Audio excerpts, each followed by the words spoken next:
The certified letter arrived on a Tuesday morning, demanding I pay $47,000 in fines for living in a house I'd owned for 12 years. Except I wasn't even in their HOA. Picture this. I'm standing in my kitchen, coffee mug steaming in my hand, staring at legal papers that might as well have been written in ancient Greek. Outside my window, there's Karen Whitmore, HOA President Extraordinaire, pointing at my house from her perfectly manicured lawn like she's directing an invasion. The morning dew sparkled on her grass, you know, the kind that gets measured with rulers to ensure it meets community standards. My reaction? I took another sip of coffee and thought, lady, you just made the biggest mistake of your life. What would you do if someone tried to force you into an HOA you never joined? Drop your wildest HOA horror story below. I guarantee mine tops them all. And before we dive into this legal thriller, where are you watching from? I'm curious how many of you are dealing with neighborhood tyrants right now. My name's Garrett Mitchell, and 12 years ago I thought I'd bought my slice of the American dream. Turns out, I'd walked into a nightmare designed by a woman who makes dictators look reasonable. 2011. Fresh out of the Army after 2 tours in Afghanistan, I used my VA loan to buy 2.3 acres of pure freedom. The 1970s ranch house sits on the original Hendricks farm. We're talking pre-subdivision, when this area was still cow pastures and common sense. Willow Creek runs between my property and the fancy Willowbrook Estates development, and that babbling water became my daily reminder that some boundaries are carved by nature, not lawyers. I'm an independent contractor, electrical, plumbing, whatever keeps food on the table for me and my 16-year-old daughter, Emma. After my divorce, this place became our fortress of sanity. I built a workshop where the sweet smell of pine sawdust mixes with WD-40, and every morning I can taste the clean air that doesn't exist in subdivisions with their chemical lawn treatments. Emma loves it here. She's got space to breathe, creek access for catching tadpoles, and a dad who's actually present instead of deployed. Then came Karen Whitmore, the human equivalent of a homeowners association fever dream. Karen's 52, drives a spotless white Lexus that's never seen a speck of mud, and rules her $800,000 McMansion kingdom like Marie Antoinette with a measuring tape. 6 years as HOA president have turned her into a suburban surveillance specialist who knows every neighbor's garbage day schedule and lawn mowing frequency. Her husband Brad isn't just some passive bystander, he's county planning commissioner. That detail becomes crucial later, but for now, just file it away under massive conflict of interest. The first encounter happened at my mailbox on a Tuesday morning. Karen marched across the street wearing pearls and indignation, clutching her clipboard like a weapon. The crunch of gravel under her designer heels announced her approach with all the subtlety of incoming artillery. "Your workshop violates neighborhood standards," she declared, not bothering with introductions. I looked at my property, then at hers across the creek, then back at her. "Ma'am, I appreciate the concern, but I'm not in your HOA." Her smile could have flash frozen coffee. "We'll see about that." That was 18 months ago. What followed was a masterclass in psychological warfare. Karen began timing my work schedule with military precision, photographing every visitor like she was building a surveillance file. She'd appear at her window whenever I fired up power tools, arms crossed, radiating disapproval across 47 feet of creek bed. The woman actually bought binoculars. But Emma's 16th birthday party pushed Karen over the edge. Nothing wild, just backyard barbecue with friends, music until 9:30 p.m., perfectly legal under county noise ordinances. Karen called police twice that night. Both times, officers found 0 violations and left shaking their heads. One cop even grabbed a burger, joking that our party was the tamest disturbance he'd seen all week. The next morning changed everything. Emma found the violation notice tucked under my windshield wiper, expensive legal paper that felt wrong between my fingers, too official for such obvious nonsense. It listed my workshop, garden fence, and gravel driveway as unapproved exterior modifications carrying $500 fines each. "Dad," Emma said, studying the document like it might bite her, "this woman has seriously lost her mind." Yeah, and here's what Karen was betting on. That I'd fold like every other working-class family she'd terrorized into submission, pay up, shut up, tear down my workshop, and fall in line with her suburban police state.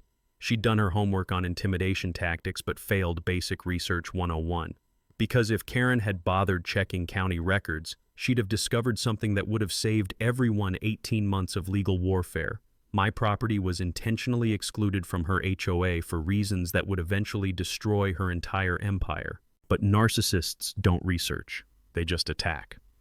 I poured fresh coffee, walked to my fence line, and stared across Willow Creek at Karen's perfect house with its perfect lawn and perfectly corrupt foundation. "Lady," I told the morning air, "you just declared war on the wrong veteran." The creek kept flowing, completely indifferent to human drama, which, as it turns out, was exactly the right attitude for what was coming next. 3 days after Emma's birthday party, Karen launched her opening salvo with the precision of a suburban missile strike. The official HOA violation notice arrived via certified mail because nothing says "I mean business" like making someone sign for their harassment. This wasn't some hastily scribbled complaint. This was a full-color, professionally printed document that probably cost more than most people's monthly phone bills. The paper felt expensive between my fingers, with that slick coating lawyers use to make nonsense look official. The violations read like a property owner's nightmare. Unapproved exterior modifications including but not limited to unpermitted workshop structure, non-conforming fence materials, unauthorized gravel driveway surface, and failure to maintain landscaping standards consistent with community aesthetic guidelines. Each violation carried a $500 fine, 30 days to comply or face escalated enforcement action including liens and legal proceedings. I had to admire Karen's commitment to bureaucratic intimidation. Too bad she'd forgotten one tiny detail. My first stop was the county courthouse, where the musty smell of old documents and decades of legal drama filled the air like a library that specialized in human conflict. The clerk, a patient woman named Dorothy who'd seen every property dispute imaginable, helped me pull my original deed from 1970. Back in Afghanistan, our intel officer used to say, "Always verify with primary sources, secondary sources lie." Turns out that advice works just as well for property law as it does for avoiding IEDs. The deed was crystal clear. My property boundaries, recorded and surveyed, predating Willowbrook Estates by 40 years. Survey measurements showed exactly what I suspected. I was 47 feet outside HOA jurisdiction, separated by Willow Creek, and protected by natural boundary law. Just to be thorough, I called the HOA management company. The confused receptionist put me on hold 3 times before admitting they had no record of my address in their system.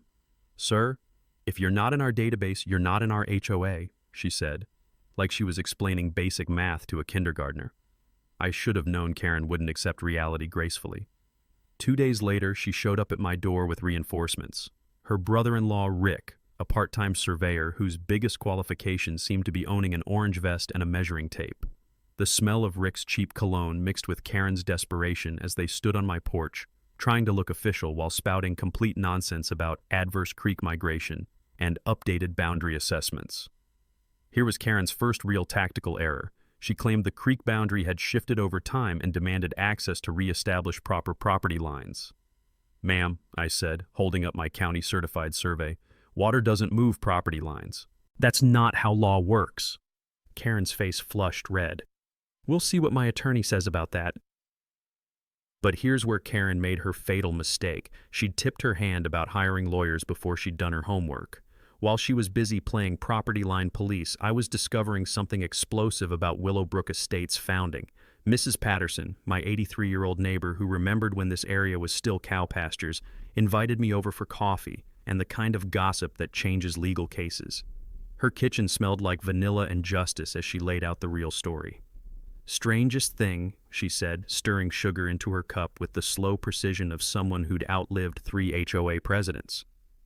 "The original subdivision plans clearly showed your property excluded from the development. Environmental concerns," they said. "Something about the creek flood zone." She leaned forward conspiratorially. "But Brad, that's Karen's husband, pushed the approval through anyway. His construction company got the contract for 60% of those houses. The pieces clicked together like a puzzle solving itself. My old army training kicked in. When the enemy reveals a pattern, you exploit it."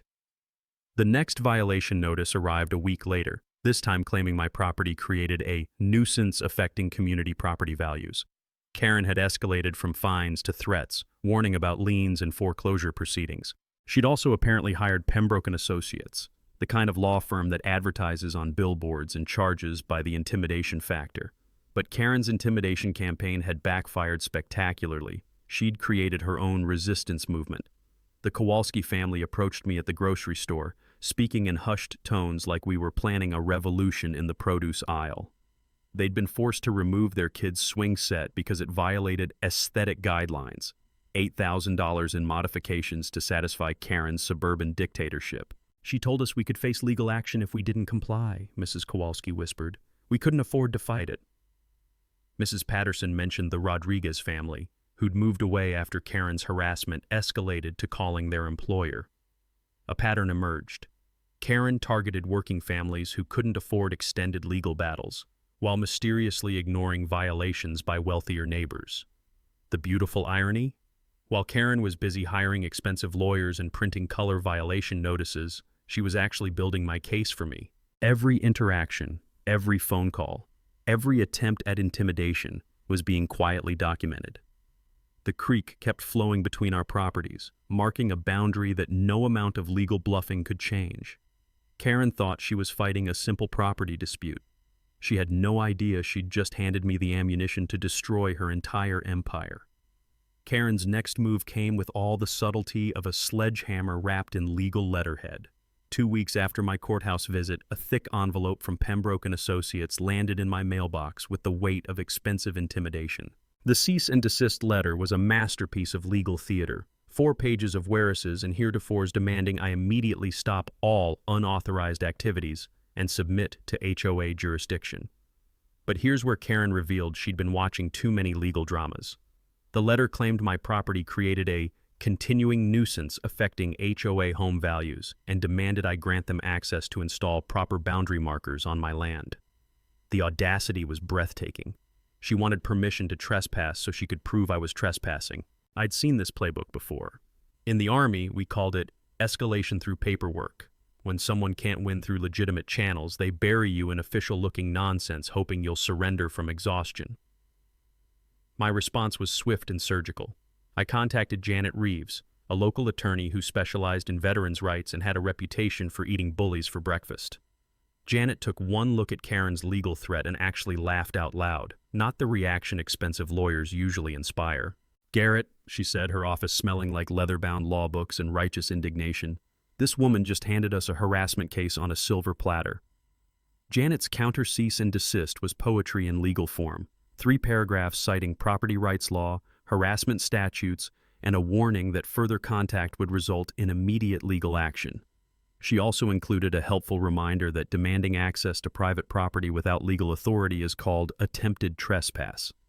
Karen's reaction was predictably unhinged. Within days, she'd organized an emergency HOA meeting about the boundary dispute crisis. The community center buzzed with nervous energy as Karen spread her gospel of property value panic. She'd prepared charts showing how my illegal business operation was supposedly driving down everyone's home equity. The accusation stung because it was partially true. I did occasionally use my workshop for contract jobs. But here's what Karen didn't understand about small business law. Home-based businesses are perfectly legal when properly zoned and licensed. My electrical contractor's license was current, my insurance was paid up, and my property was zoned for exactly this type of work. But facts never stopped a good propaganda campaign. Karen's whisper network went into overdrive. Suddenly, my neighbors were receiving concerned citizen updates about the unlicensed contractor operating an illegal business next to their children. She'd turned neighborhood gossip into a precision weapon, targeting anyone who might support my position.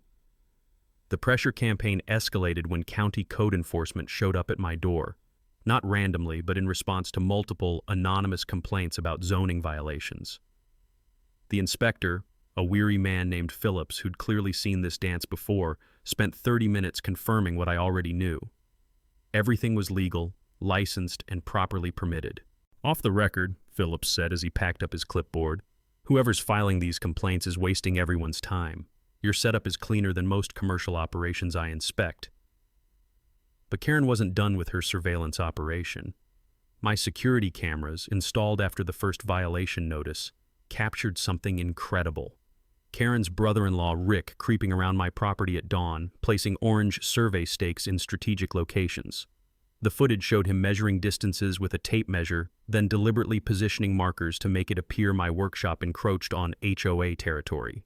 When I confronted Rick directly, he stammered something about preliminary measurements and fled like a teenager caught vandalism. The smell of his nervous sweat lingered in the morning air long after his pickup truck disappeared. Emma started feeling unsafe walking to her school bus. Teenage girls have radar for adult drama, and she'd noticed Karen timing her daily surveillance drives to coincide with Emma's schedule. One morning, Emma found Karen parked at the creek bridge, photographing our house with a telephoto lens like some suburban paparazzi. "Dad, this is getting seriously creepy," Emma said over breakfast, her voice carrying the edge that comes from feeling watched in your own home. That's when I knew Karen had crossed the line from harassment into intimidation. My old platoon sergeant used to say, "Document everything because crazy people reveal themselves if you give them enough rope." Karen was weaving her own legal noose with every escalating move. The community Facebook group Willowbrook Neighbors exploded into competing narratives.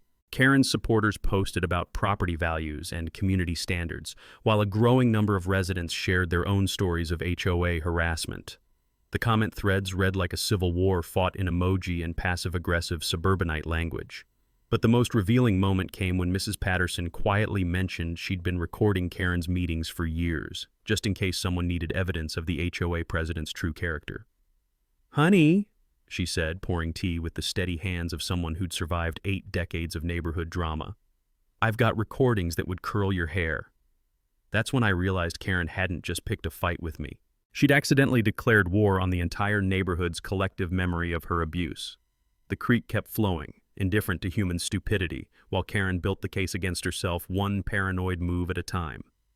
Karen's nuclear option arrived on a Thursday morning that started like any other, until the sheriff's deputy knocked on my door serving papers for a $47,000 lawsuit.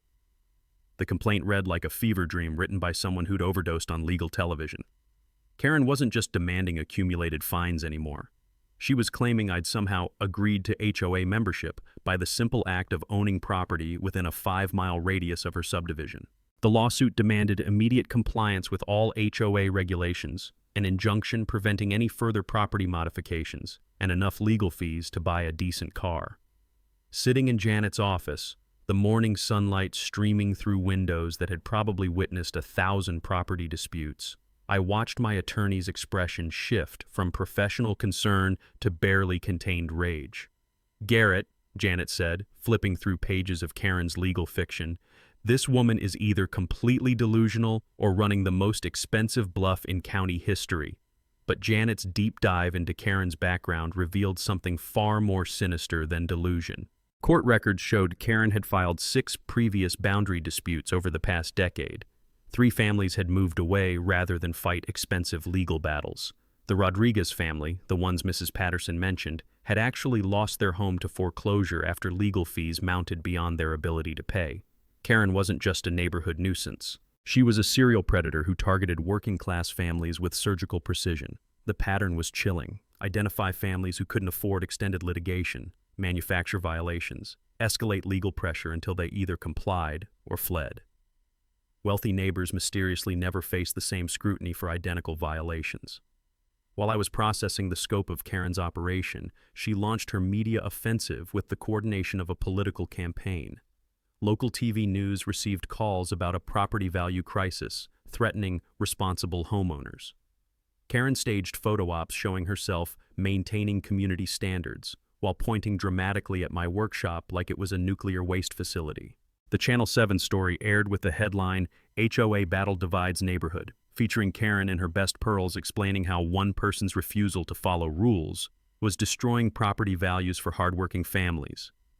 They didn't interview me because Karen had told them I was unavailable for comment, which was news to me since nobody had tried to contact me. But Karen's media blitz backfired in the most spectacular way possible. Emma's friend Madison, daughter of the Kowalski family, became our inside intelligence source during sleepovers that doubled as resistance meetings. Through teenage social networks that would impress CIA operatives, I learned Karen had promised lower HOA fees to neighbors who supported her lawsuit. More damaging, Madison overheard Karen bragging to her book club about how she'd finally found a way to get rid of that contractor and his noisy workshop. The conversation, recorded on Madison's phone while she pretended to do homework, revealed Karen's true motive wasn't property values, it was personal vindictiveness. The harassment campaign escalated beyond legal boundaries into outright sabotage. Someone scattered roofing nails across my driveway, puncturing 2 tires on my work truck. The smell of rubber and betrayal filled the morning air as I knelt beside my disabled vehicle, picking metal fragments from the treads. Emma's car got keyed in the school parking lot, long, deliberate scratches that spelled out "move" across her driver's side door. Watching my 16-year-old daughter try not to cry while examining the damage, I felt something shift inside me from defensive to offensive. Anonymous flyers appeared throughout the neighborhood, featuring grainy photos of my workshop with text warning about unlicensed electrical work endangering your family's safety. The flyers listed my business phone number, encouraging concerned citizens to report dangerous violations to the state licensing board. The investigation found no violations because there weren't any, but Karen's strategy was working.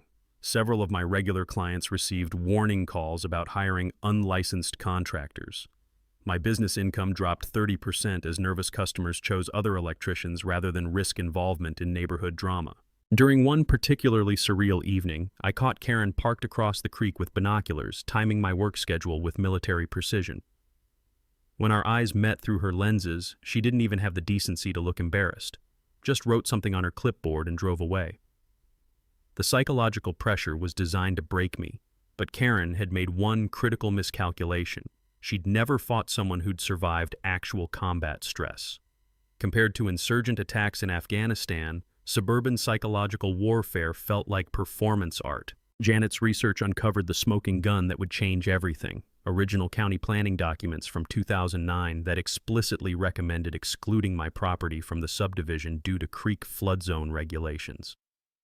The Environmental Impact Study, a document Karen's husband Brad had access to as planning commissioner, clearly stated that my parcel should remain separate for ecological preservation. Karen and Brad both knew my property was intentionally excluded, yet they'd spent 18 months claiming the opposite. This wasn't a boundary dispute anymore. This was fraud, conspiracy, and harassment wrapped in legal paperwork and suburban respectability. The creek kept flowing, carrying away Karen's credibility one lie at a time, but she wasn't finished destroying herself yet. The discovery that changed everything came from the most unlikely source, a filing cabinet in the basement of the county courthouse that smelled like mildew and forgotten justice. Janet's paralegal, a tenacious woman named Sarah who treated legal research like archaeological excavation, had been digging through 2009 environmental impact studies when she found the smoking gun buried beneath 15 years of bureaucratic paperwork. The document was titled Willowbrook Estates Environmental Assessment, and it read like a prophecy of Karen's downfall. The study explicitly recommended excluding my property, referred to as Parcel 47B, the Hendricks homestead, from any subdivision development due to creek flood zone regulations and ecological preservation requirements. But here's where it got interesting. The environmental engineer's signature was followed by a handwritten note in the margin that made my blood run cold. Commissioner Whitmore advised of flood zone concerns, exclusion mandatory for EPA compliance. Brad Whitmore, Karen's husband, hadn't just known about my property's exclusion. He'd been officially warned that including it would violate federal environmental law. Janet spread the documents across her conference table like pieces of a conspiracy puzzle. Garrett, this gets worse. Look at the incorporation papers for Willowbrook Estates HOA. The HOA's founding documents contained a signature I recognized but had never seen before. Robert Hendricks, previous owner, Parcel 47B. The problem? Robert Hendricks had been dead for 6 months when that signature was allegedly notarized. Handwriting analysis would later confirm what we suspected. Someone had forged a dead man's consent to include my property in an HOA that legally couldn't include it anyway. But the real revelation came when Sarah cross-referenced property tax records with Karen's financial history. Karen's pristine McMansion was drowning in debt, 3 mortgage refinances against inflated property values, with monthly payments that required her neighborhood to maintain artificial value inflation or she'd face foreclosure. She's been using HOA harassment to prop up property values, Janet explained, pointing to a graph showing home sale prices in Willowbrook versus surrounding areas. Every family she's forced to renovate or relocate has artificially maintained her equity bubble. The lawsuit wasn't about community standards. It was about Karen's financial survival, Mrs. Patterson's treasure trove of recorded HOA meetings provided the final piece of evidence we needed. Her ancient cassette recorder had captured Karen's true confessions during what she thought were private board discussions. The most damaging recording was from March 2022. That contractor's property technically isn't included in our jurisdiction, but he'll never fight us. Working people can't afford lawyers. We just keep the pressure up until he complies or moves away. Another gem from June 2022. Brad says we can't legally force him to join, but what's he going to do? Hire an attorney? People like that always fold when you throw enough legal paperwork at them. Karen had been running a protection racket disguised as an HOA, targeting families based on their perceived inability to fight back. The most chilling recording came from August 2022, just after Emma's birthday party. I've finally found a way to get rid of that veteran and his noisy workshop. We'll bury him in legal fees until he breaks. 23 minutes of Karen's own voice, recorded by a sweet old lady who'd pretended to nap during meetings while documenting every word of the conspiracy. But the coup de grace was discovering that Brad's construction company had built 60% of the homes in Willowbrook Estates. Homes sold at inflated prices because buyers believed they were purchasing into a legally constituted HOA with established property standards. Every sale was potentially fraudulent. Every HOA fee collected was theft. Every violation fine was extortion. Karen and Brad hadn't just harassed me, they'd defrauded an entire neighborhood for over a decade. Sitting in Janet's office, surrounded by evidence of systematic fraud, I realized the scope of Karen's vulnerability. This wasn't a property dispute anymore. This was a criminal conspiracy that could unravel their entire financial empire. The question wasn't whether I could win. The question was whether I wanted to completely destroy 2 lives or settle for justice. Emma's keyed car and my family's 18 months of harassment answered that question pretty definitively. Karen had declared war on the wrong veteran. Now she was about to learn what total victory actually looked like. The War Council convened in my workshop on a Saturday morning that smelled like coffee, sawdust, and righteous indignation. Janet spread legal documents across my workbench while Mrs. Patterson arrived with a thermos of coffee strong enough to fuel a legal revolution. The Kowalski family joined us, along with Rodriguez, via video call from their new city, an army of Karen's victims finally ready to fight back. Emma took notes on her laptop, treating the strategy session like the most important school project of her life. Watching my 16-year-old daughter document evidence of adult corruption, I felt proud and heartbroken in equal measure. "Here's our battle plan," Janet announced, organizing documents with the precision of a general plotting invasion. "We file a motion to dismiss Karen's lawsuit based on fraudulent HOA incorporation. Simultaneously, we launch a countersuit for harassment, business interference, and conspiracy. Then we request an emergency injunction preventing the HOA from collecting any fees while we prove their entire legal foundation is built on lies." Mrs. Patterson's cassette recordings were transcribed and authenticated by a court stenographer who'd heard every type of confession imaginable, but admitted Karen's casual discussion of targeting working families was uniquely disturbing. The audio quality was surprisingly clear. Apparently, Mrs. Patterson's ancient recorder captured Karen's voice better than modern digital equipment. The evidence assembly felt like building a case against organized crime. County planning documents were organized chronologically, showing Brad's systematic abuse of his position. Financial records revealed the conflict of interest. Brad's construction company had profited from every family Karen forced into expensive modifications. Video evidence from my security cameras documented 18 months of harassment, property boundary manipulation, and attempted intimidation. The footage of Rick placing fake survey stakes was particularly damaging, clear evidence of conspiracy to commit fraud. Sarah Morgan, our inside intelligence coordinator disguised as a teenage sleepover enthusiast, had recorded Karen's book club confessions about getting rid of that contractor. The audio, captured on Madison's phone while she pretended to do homework, revealed premeditation that transformed harassment into criminal conspiracy. "Dad," Emma said, looking up from her notes, "this woman basically confessed to everything on tape. How stupid is she?" "Arrogant," Mrs. Patterson corrected, stirring sugar into her coffee with the patience of someone who'd outlived 3 neighborhood tyrants. She thought she was untouchable because she'd never faced real resistance. Our media strategy centered on investigative reporter Sarah Morgan, who specialized in municipal corruption and had been following HOA fraud cases statewide. Janet prepared a press release documenting not just my harassment, but the pattern of targeting working families across multiple years. The technical preparation required experts who could translate Karen's crimes into language judges and juries would understand. A professional surveyor confirmed the original boundary measurements. while an environmental engineer validated the 2009 flood zone study that Brad had ignored. The handwriting expert's analysis of the forged incorporation documents was devastating. The signature attributed to Robert Hendricks shows clear signs of simulation. The writer was copying from a known sample rather than writing naturally. Additionally, the deceased date precedes the signature date by 6 months, making forgery the only possible explanation. Financial auditors discovered that HOA funds had been systematically misappropriated to pay for Karen's legal campaigns against individual homeowners. Residents had been unknowingly funding their own harassment through mandatory association fees. Behind enemy lines, Madison reported increasing panic at Karen's house. Brad had been spotted shredding documents in his garage, an act photographed by alert neighbors who'd finally realized their HOA president might be a criminal. Karen was attempting to borrow money for escalating legal fees, while the HOA management company considered dropping Willowbrook from their client list. Our psychological warfare campaign was subtle but effective. I began obvious preparations for a major workshop expansion, ordering lumber, concrete, and electrical supplies in quantities that suggested permanent, large-scale construction.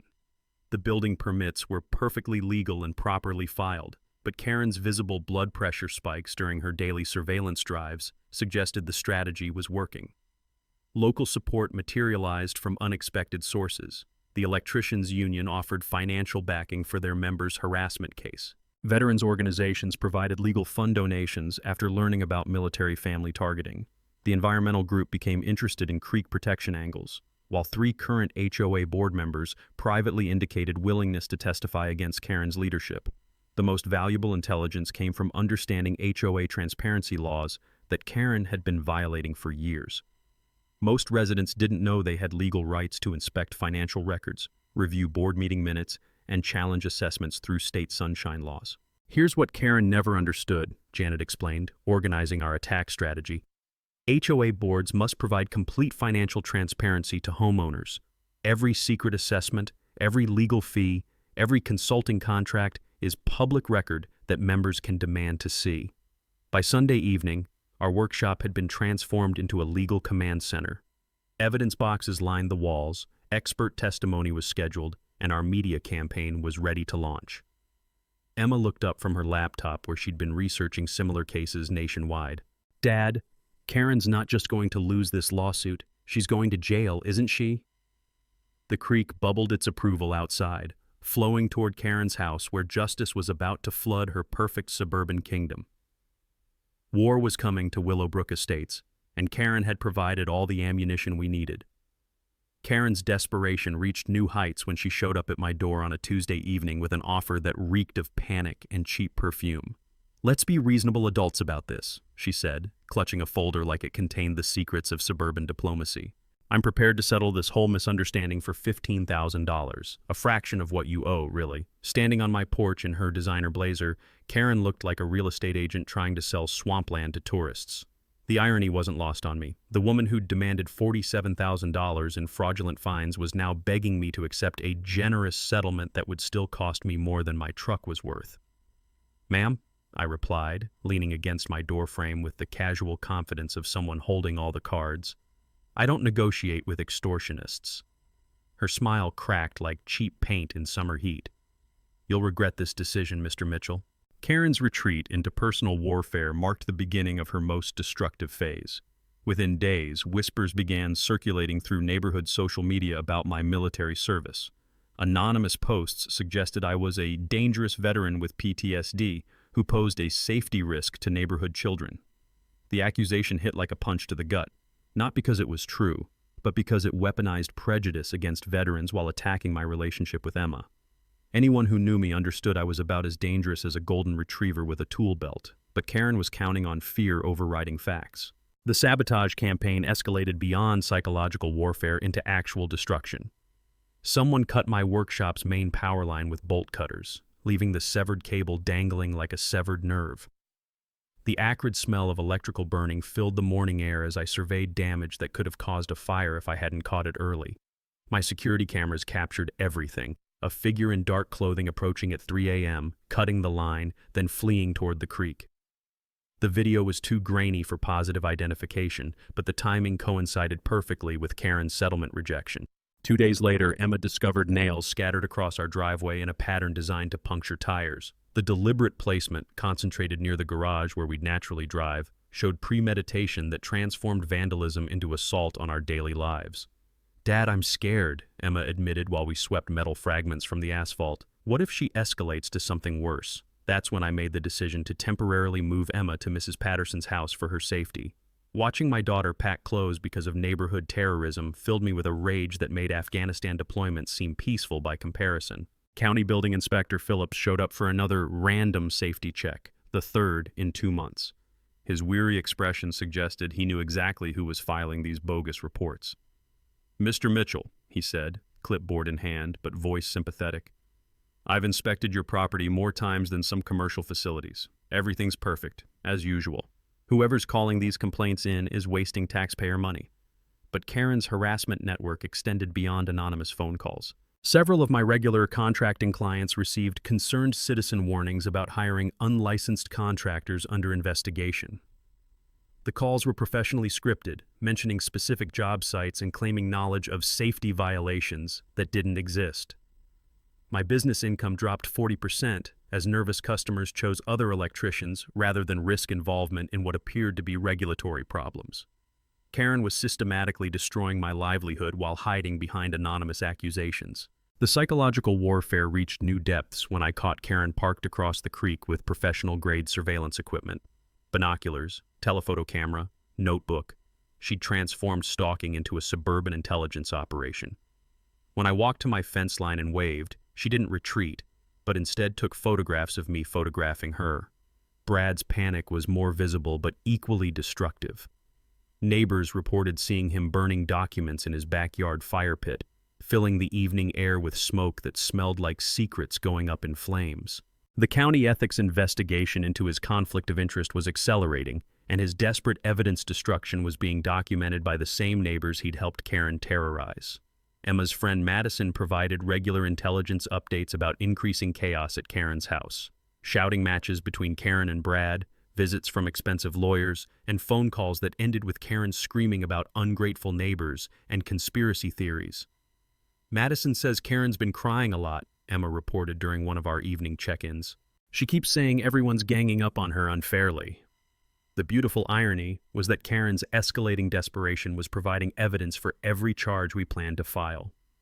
Each act of sabotage, each anonymous threat, each attempt at business interference was being documented and preserved for the legal reckoning that was approaching like a flood tide. But Karen's most dangerous moment was yet to come. Because desperate people make desperate choices, and Karen was running out of legal options just as her financial world was collapsing around her.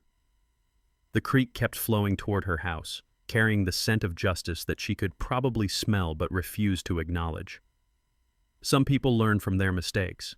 Others double down until they destroy themselves completely. Karen was definitely in the second category. The County Planning Commission's public hearing was scheduled for a Thursday evening that would determine whether Karen's suburban empire survived or crumbled into well-deserved ruins. Karen arrived early, transforming the municipal building's sterile conference room into her personal war room. She'd hired a presentation consultant, borrowed money for maximum visual impact, and wore an expensive business suit that screamed respectable homeowner under attack by dangerous outsiders. Her PowerPoint presentation was a masterpiece of suburban propaganda. Color-coded charts showing alleged property value decline, professional photographs of my workshop shot from unflattering angles to maximize industrial threat, and testimonials from 3 neighbors who'd apparently been promised lower HOA fees for their cooperation. The woman had transformed harassment into performance art. Emma and Madison sat in the back row, phones recording everything with the dedication of war correspondents documenting history. Mrs. Patterson organized our supporting witnesses, families Karen had terrorized over the years, while Janet prepared legal responses to whatever fiction Karen was about to present. Sarah Morgan brought a photographer for her investigative follow-up story, turning the hearing into the public spectacle Karen had desperately wanted to avoid.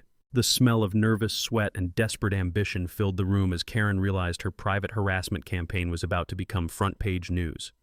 Karen's opening performance was pure theater, emotional appeals about protecting family neighborhoods from commercial intrusion, complete with crocodile tears and dramatic gestures toward charts showing her manufactured property value crisis. This illegal business operation, she declared, pointing at blown-up photos of my workshop, has endangered our children's safety and destroyed the community standards that hardworking families depend on to protect their investments. The audience murmured appreciatively until the county engineer stood up and shattered Karen's presentation with a single question. Ma'am, according to your survey measurements, this property extends 30 feet into Willow Creek. Are you claiming the creek moved? Yikes. Karen's consultant scrambled to explain boundary shift calculations, while the professional surveyor in the audience visibly winced. The technical impossibility of Karen's claims became obvious to everyone except Karen herself, who doubled down with increasingly desperate geographic theories. My response was deliberately measured. No emotional appeals, just facts laid out with military precision. Original property deed from 1970, professional survey showing 47 feet between my workshop and HOA jurisdiction. Environmental impact study, proving intentional exclusion for flood zone protection. The bombshell witness testimony began with Mrs. Patterson's cassette recordings. The ancient tape player's speakers crackled to life, filling the room with Karen's own voice from March 2022. That contractor's property technically isn't included in our jurisdiction, but he'll never fight us. Working people can't afford lawyers. Karen's face went white as her own words condemned her. But the recording continued. We just keep the pressure up until he complies or moves away. It's worked on 3 other families. The handwriting expert's testimony was devastating. Using projected images that filled the entire wall, he demonstrated how Robert Hendricks's signature had been forged 6 months after his death. The analysis was so clear that even non-experts could see the simulation marks where someone had copied from another document. The pressure patterns and hesitation marks indicate deliberate forgery, he explained, pointing to microscopic evidence of Karen's crime. The deceased date eliminates any possibility of legitimate execution. Karen's meltdown began during the environmental engineer's testimony about creek ecosystem damage from her illegal boundary modifications. She interrupted witnesses with increasingly hostile objections, accusing everyone of conspiracy against hard-working suburban families. This is all fake news and paid testimony, she shouted, standing up despite the commission chair's warnings. These people are lying to protect their illegal friend. But the final nail in Karen's coffin came from an unexpected source, the HOA management company representative, who confirmed they'd discovered systematic financial irregularities and were terminating Willowbrook's contract immediately. We found evidence of unauthorized legal fee assessments, misappropriated funds, and violations of fiduciary responsibility, the representative testified. Mrs. Whitmore has been using association funds for personal legal battles without board approval. Karen's complete breakdown was spectacular. She grabbed the microphone, refusing to yield the floor while screaming about conspiracies and persecution. Security officers had to physically escort her from the building while she shouted threats about getting revenge on every lying neighbor. The commission's unanimous vote was swift and merciless. Willowbrook Estates HOA Incorporation was fraudulent and legally void. All actions against excluded properties were invalid. Environmental remediation was required immediately. Criminal referrals would be forwarded to the district attorney. Outside the courthouse, Sarah Morgan interviewed me while Karen attempted a counter-interview that devolved into incoherent ranting about veteran conspiracies and corrupt officials. The contrast was stark. Measured responses to legal victory versus unhinged accusations from someone whose world was collapsing. The immediate consequences rippled through the neighborhood like a controlled demolition. All HOA fines and liens were legally nullified. Harassed families became eligible for restitution damages. Brad was suspended from his county position pending criminal investigation. The crowd outside celebrated Karen's downfall with the enthusiasm usually reserved for sports victories. Mrs. Patterson organized an impromptu barbecue that filled the evening air with the smell of justice and charcoal smoke. Karen's suburban dictatorship had lasted exactly 1 public hearing longer than it should have. But the best part? This was just the beginning of her legal troubles. The packed county commission chamber buzzed with the electric energy of a community finally ready to witness justice. Standing room only, news cameras rolling, and Sarah Morgan's explosive investigative article, HOA Fraud Exposed, How One Couple Terrorized a Neighborhood, had hit the internet that morning like a digital bomb. The district attorney's office sent an observer, notepad ready to document anything that might strengthen their criminal case. Local TV crews positioned cameras to capture every moment of what everyone suspected would be Karen's final public performance. Karen arrived fashionably late with her final gambit, an expensive consultant whose job was apparently to make fraud look professional. She'd prepared a PowerPoint about property rights and family values that would have been laughable if it wasn't so desperately pathetic. Her 3 remaining supporters, down from the dozens she'd promised, sat in the front row like the last passengers on a sinking ship. Everyone else had either joined our side or developed sudden urgent business elsewhere. The commission faced a legal nightmare wrapped in suburban drama. Clear evidence of fraudulent incorporation, environmental violations requiring immediate federal attention, ongoing criminal investigations, and enough media scrutiny to end political careers if handled incorrectly. Karen spoke first, delivering an emotional performance about neighborhood stability that would have impressed community theater directors. She claimed my commercial operation threatened children's safety, showed photos of my workshop equipment as evidence of industrial hazards, and demanded the commission override environmental concerns to protect hardworking families. This veteran, she said, pointing at me like I was carrying plague, has brought outside agitators and radical lawyers to destroy the community values that made Willowbrook a safe place for children. The audacity was breathtaking. The woman who'd forged dead men's signatures was lecturing about community values. My presentation was methodical, chronological, and devastating. Original 1940s property deed establishing boundaries that predated her neighborhood by 3 decades. The 1970s house construction that occurred before Karen was even born. The 2009 environmental study that explicitly excluded my property for flood protection. Then came the smoking gun. The 2010 fraudulent incorporation with forged signatures that proved Karen and Brad had knowingly violated federal environmental law for personal profit. The witness parade was a masterclass in systematic evidence presentation. Mrs. Patterson's complete audio archive played Karen's own voice admitting to targeting working families. The professional surveyor demonstrated boundary measurements using actual equipment, making Karen's fake claims look ridiculous. The environmental engineer's testimony about flood zone risks captivated the audience with scientific evidence that Karen's modifications had endangered the entire neighborhood. Former County Planner Williams described Brad's intimidation tactics with the weary voice of someone who'd watched corruption destroy public service. But the nuclear moment came when Janet presented our newly discovered smoking gun, the original subdivision developer agreement that both Karen and Brad had signed in 2010, explicitly acknowledging my property's exclusion from HOA jurisdiction. "Ladies and gentlemen," Janet announced, holding up the document like evidence in a murder trial, "this proves they knew the exclusion was intentional and legal. Everything that followed was deliberate fraud." Karen's complete breakdown was spectacular theater. She interrupted the presentation screaming about lies and conspiracies, accused the commission of being bought and paid for by outside interests, and grabbed the microphone while security moved to restrain her. "This is all fake news," she shrieked, waving her arms like she was conducting an invisible orchestra of outrage. "These people are destroying American neighborhoods with their radical agenda." The commission chair's gavel pounded repeatedly as Karen refused to yield the floor, her voice cracking with hysteria while security officers approached.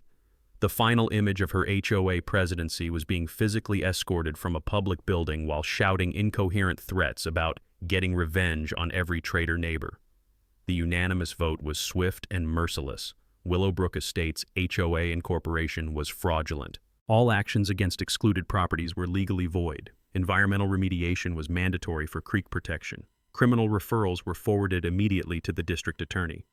Outside the courthouse, Sarah Morgan's interview captured the perfect contrast. My measured response: "Sometimes standing up to bullies protects everyone who can't fight back." Emma appeared briefly, supporting her father's courage with teenage dignity that made me prouder than any military commendation. Karen's attempted counter-interview was pure chaos. Rambling accusations about veteran conspiracies, corrupt officials, and radical lawyers destroying American values. The footage would become a viral sensation within hours, cementing her reputation as the neighborhood tyrant who lost her mind on live television. The immediate consequences rippled through Willowbrook like a controlled demolition.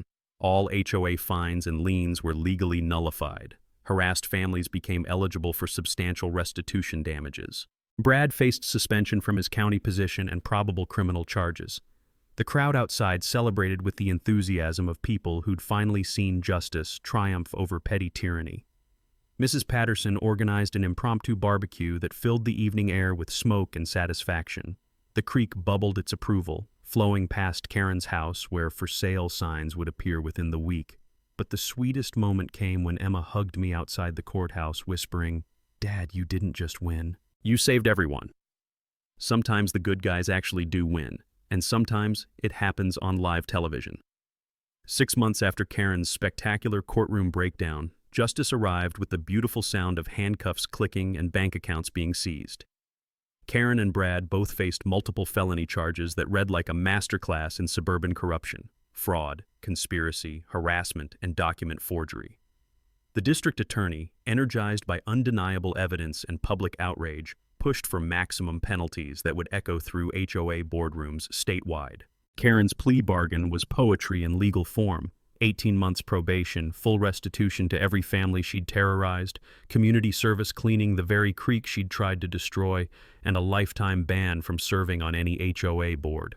Brad lost his county position, faced professional licensing revocation, and watched his construction empire collapse as clients fled faster than rats from a sinking ship.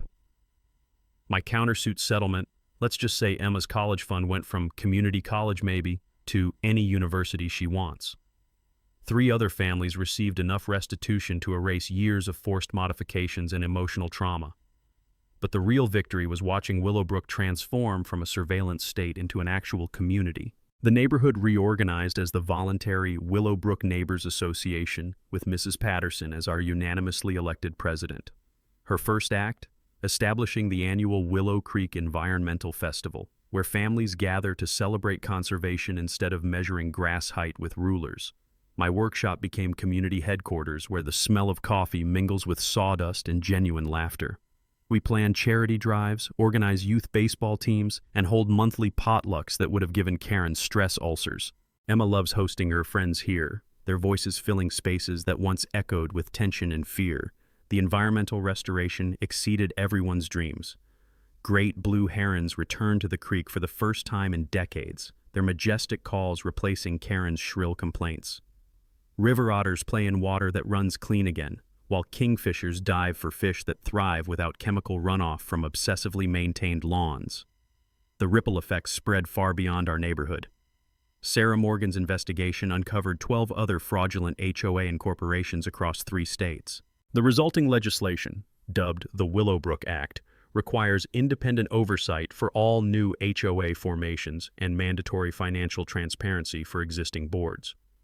Attorney Janet now specializes in HOA fraud cases, using our template to liberate other communities from petty dictatorships. Veterans organizations teach our legal strategies in workshops titled "Defeating Domestic Terrorists with Clipboards." But my favorite outcome is watching Emma's confidence bloom. She testifies at state legislative hearings about HOA reform with the poise of someone who learned early that standing up to bullies protects everyone who can't fight back. Karen's fate was exactly what she deserved. Foreclosure claimed her McMansion, Brad divorced her to escape the scandal, and she moved to a cramped apartment where nobody measures her grass or times her garbage placement. Neighbors occasionally spot her driving past her former kingdom, but she never stops, probably afraid we'd all come outside to wave. The Willowbrook Creek Environmental Scholarship now sends local students to study conservation law, funded by settlement money that Karen inadvertently provided through her crimes. Our annual Property Rights Day festival draws families from 5 counties who want to celebrate communities built on cooperation instead of control. Mrs. Patterson finished her neighborhood history with a chapter titled "How One Tyrant United 50 Families Against Suburban Fascism." It's required reading for anyone considering HOA board service in our county. Last month, a homeowner from Arizona called about similar harassment. Emma suggested we start a nonprofit helping HOA victims fight back with proven legal strategies. The Free the Neighborhoods Foundation launches next spring, but that's definitely a story for another time. Right now, I'm watching sunset paint the creek gold while Emma and her friends build rope swings that would have violated 17 imaginary regulations under Karen's regime. The sound of genuine community fills air that once carried threats and intimidation. This is what America should sound like: kids laughing, neighbors helping neighbors, and nobody measuring anyone's grass with rulers. Your turn. Drop your wildest HOA horror stories in the comments below. Have you faced down a neighborhood dictator? I read every comment and love hearing how other communities fought back. Share this story with anyone dealing with HOA harassment. Knowledge is power, and bullies only win when good people stay silent. Hit that subscribe button for HOA Stories. We're exposing petty tyrants and celebrating communities that fight back. Because unfortunately, there's never a shortage of Karens who need reminding that property rights trump their personal convenience. Next week, how a retired teacher dissolved an HOA by proving their president embezzled $200,000 in landscaping fees. Trust me, you won't want to miss that takedown. Remember, the best defense against neighborhood dictators is refusing to be intimidated by people whose only power comes from clipboards and bad attitudes. That's a wrap for today's episode on HOA Stories. If you enjoyed watching Karma in action, smash that like button, comment your thoughts, and let us know if you've dealt with HOA madness too. Subscribe so you won't miss the next HOA meltdown we post.